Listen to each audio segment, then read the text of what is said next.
আসসালামু আলাইকুম, আপনাদের সবাইকে স্বাগত জানাচ্ছি এখনকার আলোচনায়। আপনাদের সঙ্গে আছি আমি সিরাজুল ইসলাম। দর্শক, ইরানের সর্বোচ্চ জাতীয় নিরাপত্তা পরিষদের প্রধান মহসিন রেজাই সুস্পষ্ট করে বলেছেন, ভবিষ্যৎ মধ্যপ্রাচ্যে আমেরিকার কোনো জায়গা নেই। অর্থাৎ আমেরিকাকে মধ্যপ্রাচ্য ছেড়ে চলে যেতেই হবে। এই কথা কার কাছে বলেছেন? এই কথা বলেছেন ইরাকের সুপ্রিম জুডিশিয়াল কাউন্সিলের প্রধান, তার সাথে বৈঠকে। এদিকে আমেরিকা গতকাল যে প্রলয়ঙ্কারী নিষেধাজ্ঞা আরোপ করেছে ইরানের বিরুদ্ধে, সেই নিষেধাজ্ঞা কার্যকর হবে কি হবে না তা মূলত ডিপেন্ড করছে চীনের উপরে। চীন যদি এই নিষেধাজ্ঞা মেনে চলে তাহলে এই নিষেধাজ্ঞা কার্যকর হবে, আর যদি চীন নিষেধাজ্ঞা না মানে তাহলে নিষেধাজ্ঞা কার্যকর হবে না। কারণ ইরানের তেলের শতকরা 90% প্রায় শুধু একা চীন কিনে নেয়। এখন এই চীন কি করবে? চীনের পক্ষ থেকে কিন্তু অলরেডি বক্তব্য চলে এসেছে। কি বলেছে চীন? তারা কি মানবে এই নিষেধাজ্ঞা? তারা কি মানবে? এবং মার্কিন গণমাধ্যমগুলোতে বলা হচ্ছে যে মার্কিন প্রশাসন বা ডোনাল্ড ট্রাম্পের প্রশাসন যে ইরানের উপরে নিষেধাজ্ঞা দিয়েছে, সেই নিষেধাজ্ঞা কার্যকর করতে হলে বিশ্বের বহু সংখ্যক দেশকে ম্যানেজ করতে হবে আমেরিকাকে। কারণ আমেরিকা তো ইরানের কাছ থেকে তেল কেনে না, অন্যরা কেনে, অন্যদের সাথে বাণিজ্য আছে। সেই সমস্ত দেশকে থামাতে হবে। কারা কারা ইরানের কাছ থেকে তেল কেনে, সেই আলোচনা আজকের এই ভিডিওতে করব। এছাড়া আরও বেশ কিছু প্রাসঙ্গিক বিষয় থাকবে। এর ভিতরে একটা গুরুত্বপূর্ণ বিষয় থাকবে, ওমানের পররাষ্ট্রমন্ত্রী আজ মঙ্গলবার 25শে আগস্ট তেহরান সফরে আসার কথা ছিল, তিনি অলরেডি তেহরান সফর করেছেন এবং ইরানের পররাষ্ট্রমন্ত্রী আব্বাস আরাগচির সাথে বৈঠক হয়েছে। এই বৈঠক কিসের, কি ব্যাপার এবং এর গুরুত্বটা কি, সে বিষয় নিয়েও আমি কথা বলবো। তো দর্শক, এই ভিডিও আশা করছি আপনাদের ভালো লাগবে। যদি ভিডিও ভালো লাগে তাহলে শেষ পর্যন্ত সঙ্গে থাকবেন, লাইক কমেন্ট করবেন আর চ্যানেলটি সাবস্ক্রাইব করে সাথেই থাকবেন। দর্শক, চলুন আমরা বিস্তারিত আলোচনা করি। আমি প্রথমে কি বলছিলাম, ইরানের সর্বোচ্চ জাতীয় নিরাপত্তা পরিষদের সচিব মহসিন রেজাইয়ের একটা বক্তব্য দিয়ে কথা বলছিলাম। তিনি কি বলেছেন? তিনি বলেছেন যে ভবিষ্যৎ মধ্যপ্রাচ্যে আমেরিকার কোনো জায়গা নেই। ভবিষ্যৎ মধ্যপ্রাচ্য বলতে এই যে আমেরিকা এবং ইসরায়েলের সাথে আমেরিকার যে যুদ্ধ চললো বা এখনও চলমান, এই যুদ্ধের পরে যে নতুন মধ্যপ্রাচ্য থাকবে, যে নতুন মধ্যপ্রাচ্য গড়ে উঠবে, সেই নতুন মধ্যপ্রাচ্যে আমেরিকার কোনো জায়গা নেই। ইরান বহু আগে থেকেই বলতো যে ভবিষ্যতে মধ্যপ্রাচ্যে আমেরিকার কোনো জায়গা থাকবে না। আপনাদের ছোটোখাটো এই ভাই, এই বিশ্লেষক, আমি যে টুকটাক বিশ্লেষণ করি, আমিও বহু আগে থেকেই বলছি যে ভবিষ্যতে ইরান, চীন এবং রাশিয়ার যে বলয় গড়ে উঠবে, সেই বলয়ে তুরস্ক এবং পাকিস্তানের থাকার সম্ভাবনা আছে। এটা 2014-15 সালের দিকে আমি কলাম লিখেছিলাম। আমার আগে বাংলা ভাষায় এই রকম পরিষ্কার করে কোনো কেউ এই কলাম লেখেনি, এবং সম্ভবত ইংরেজিতেও আমি যেভাবে লিখেছি ইংরেজিতেও সেভাবে লেখেনি। আমি তো বাংলায় লিখেছি, ইংরেজি কলাম যারা লিখেছে তারাও আমার মতো করে একদম সুস্পষ্ট করে ক্যাটাগরিক্যাল কোনো বক্তব্য দেয়নি। আমি এখানে বিশেষ কোনো ক্রেডিট নিতে চাচ্ছি না। আমি যেটা বলতে চাইছি সেটা হচ্ছে এই যে এই ফোরকাস্টগুলো আসলে করা যাচ্ছিল অনেকগুলো কারণে। ভেতরে ভেতরে ইরান শক্তিশালী হয়ে উঠছিল, প্রযুক্তিগত দিক দিয়ে অনেক আধুনিক হচ্ছিল, প্লাস মধ্যপ্রাচ্যে তার যে সহযোগী ফোর্সগুলো গড়ে উঠছিল, এগুলোও গুরুত্বপূর্ণ ছিল। এর পাশাপাশি রাশিয়া এবং চীনের ভেতরে একটা তাড়না ছিল যে এককেন্দ্রিক যে বিশ্ব ব্যবস্থা গড়ে তুলেছে আমেরিকা, এই বিশ্ব ব্যবস্থার বিপরীতে নতুন ধরনের যদি বিশ্ব ব্যবস্থা গড়ে না তোলা যায় তাহলে তারাও আমেরিকার প্রভাবে হারিয়ে যাবে, তারাও ভালো কিছু করতে পারবে না। আর ইরান তো সেই বিপ্লবের পর থেকে মার্কিন বিরোধী বা সাম্রাজ্যবাদ বিরোধী ভূমিকা নিয়ে তো এগিয়ে যাচ্ছিলই। ফলে এই তিনটি দেশের চিন্তা চেতনা অনেকটা মিলে গেল। বিশেষ করে 2010-এর পর থেকে ধীরে ধীরে যে সমস্ত পরিবর্তনগুলো ঘটছিল মধ্যপ্রাচ্য কেন্দ্রিক, ইরান কেন্দ্রিক, পরমাণু কর্মসূচি কেন্দ্রিক, সেই সব জায়গা থেকে মোটামুটি ধারণা করা যাচ্ছিল যে আস্তে আস্তে চীন, রাশিয়া এবং ইরানের মধ্যে সম্পর্ক বাড়ছে এবং এই সম্পর্ক এক পর্যায়ে গিয়ে কৌশলগত সম্পর্কে পরিণত হবে। এক পর্যায়ে এই সম্পর্ক অত্যন্ত ঘনিষ্ঠ মিত্র দেশ হিসেবে এই তিন দেশকে একটা বলয়ে আনবে এবং তখন মধ্যপ্রাচ্যে আমেরিকার জন্য থাকা কঠিন হবে, আমেরিকার পা রাখার জায়গা থাকবে না। আমি ঠিক এই ল্যাঙ্গুয়েজে বলেছি কলামগুলোতে যে ভবিষ্যতে ইরান, রাশিয়া এবং চীন যদি এক বলয়ে আসতে পারে, তে আমেরিকার পা রাখার জায়গা থাকবে না মধ্যপ্রাচ্যে, এবং সেই বলয়ে থাকবে আরও কারা। আমি তাও বলে দিই, তখন বলেছিলাম যে কাতার থাকতে পারে, সিরিয়া থাকতে পারে, তুরস্ক তো থাকবে এবং ইরাক থাকবে। সিরিয়া তুরস্কের কারণে হয়তো থাকবে যদি যে শেপ পাচ্ছে, কিন্তু আমার বক্তব্য ছিল বাশার আল আসাদের সিরিয়া। যাই হোক, সেখানে রাজনৈতিক পরিবর্তনের পরে এখন অনেক কিছু ঘটে গেছে, বাট দেখা যাক তুরস্ক, ইসরায়েল, সিরিয়া কেন্দ্রিক যে সমস্ত ঘটনাগুলো এখন ঘটছে, এই সমস্ত ঘটনাকে কেন্দ্র করে আসলে সেখানকার পরিস্থিতি কোন দিকে যায় আমরা অপেক্ষা করি। এই যে মধ্যপ্রাচ্যের যে ভবিষ্যৎ গড়ে উঠতে যাচ্ছে আমেরিকার সাথে যুদ্ধের শেষে, আজ না হোক কাল, কাল না হোক পরশু তো যুদ্ধ শেষ হবেই। যুদ্ধ শেষ হওয়ার পর এখানে আমেরিকার আগের যে মাতব্বরের যে প্রভাব প্রতিপত্তি ছিল, এগুলো থাকবে না। এবং আমি আবারও বলি থাকবে না, এই কারণেই বলতে পারছি যে ইরান তার প্রভাব প্রতিপত্তির সামরিক সক্ষমতা নিয়ে তো বসে আছেই, পাশাপাশি আমেরিকার এই সামরিক শক্তির উপর যে মধ্যপ্রাচ্যের দেশগুলো নির্ভর করছে না, তার বড় প্রমাণ আমি আবারও বলি মক্কা চুক্তি।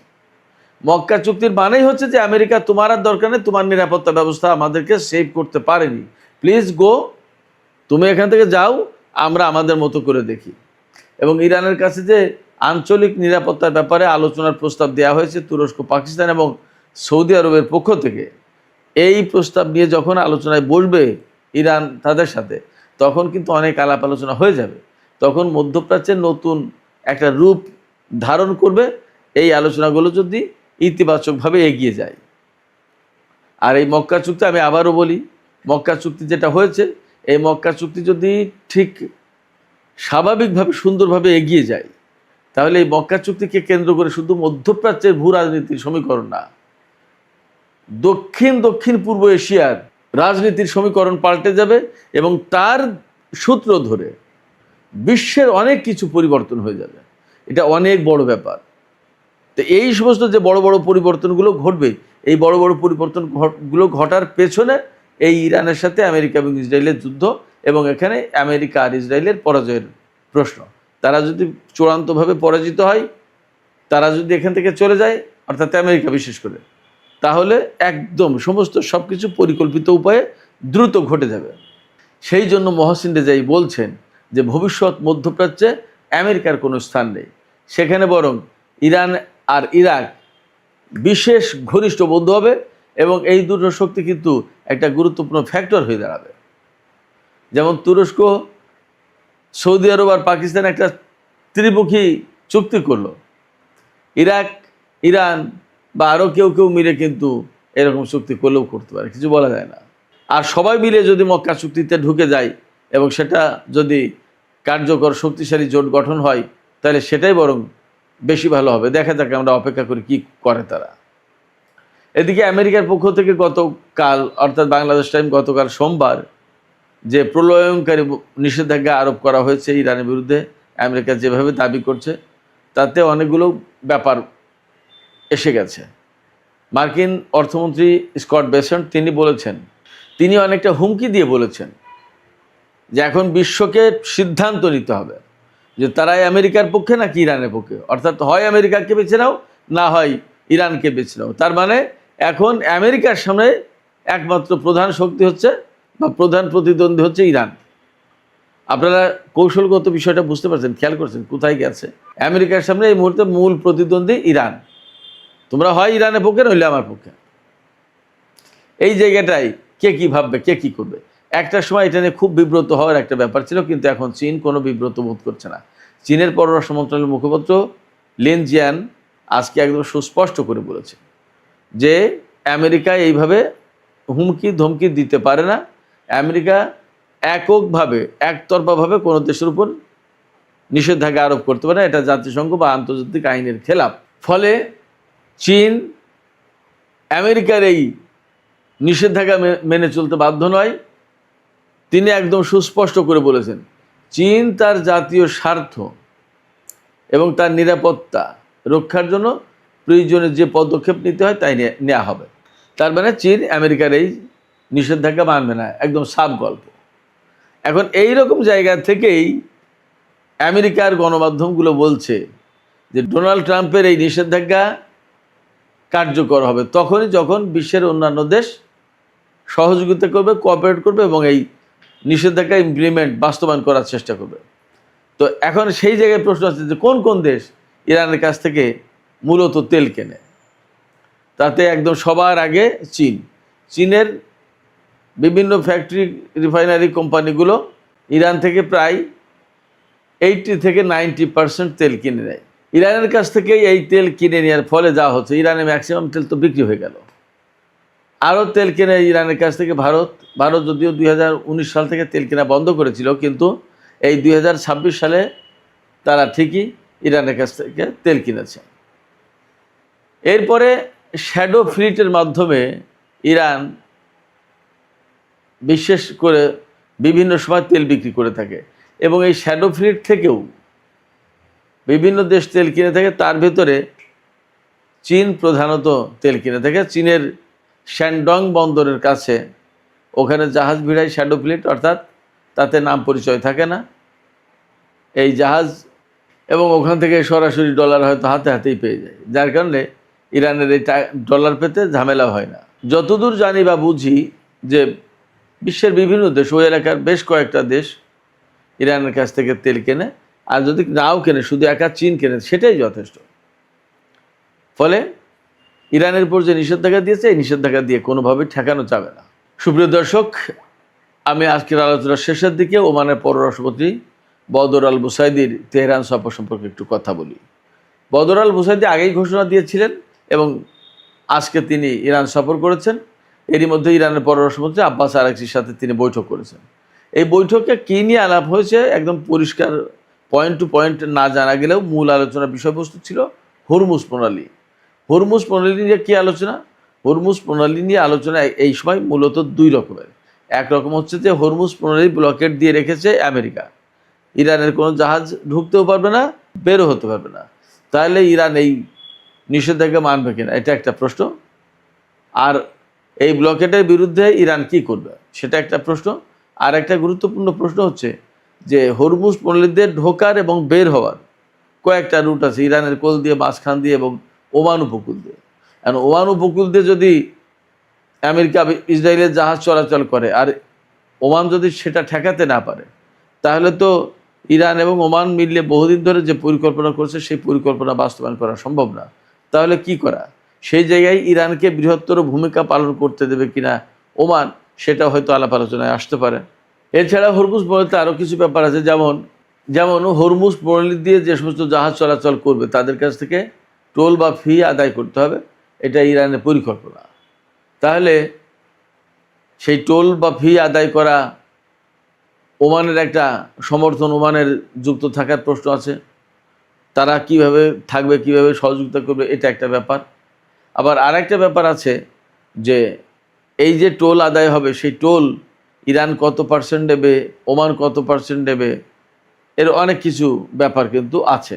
এই সমস্ত নানা বিষয়ে নিশ্চয়ই ওমানের পররাষ্ট্রমন্ত্রীর সাথে ইরানের পররাষ্ট্রমন্ত্রীর আলাপ হয়েছে এবং এরই মধ্যে যেহেতু ইরান এবং ওমানের ভেতরে হরমুজ প্রণালী কেন্দ্রিক চুক্তি চূড়ান্ত হয়েছে বলে জানা যাচ্ছে, তাহলে সেই চুক্তি কবে থেকে বাস্তবায়ন করা হবে এবং আমেরিকা যে ব্লকেট সৃষ্টি করে রেখেছে এই জায়গায় যদি আমেরিকার বিরুদ্ধে যদি এই সময় ইরানকে যুদ্ধ করতে হয় তাহলে ওমানের ভূমিকা কী হবে, অনেক কিছু ব্যাপার আছে।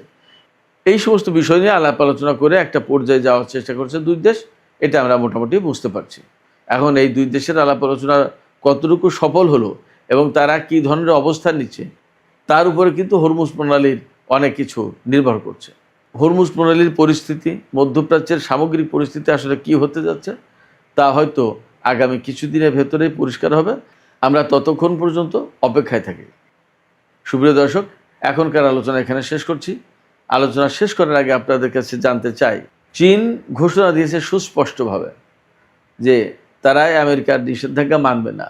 তারা কি তাদের এই অবস্থানে টিকে থাকতে পারবে নাকি মার্কিন চাপের কাছে তারা একসময় নতি স্বীকার করবে?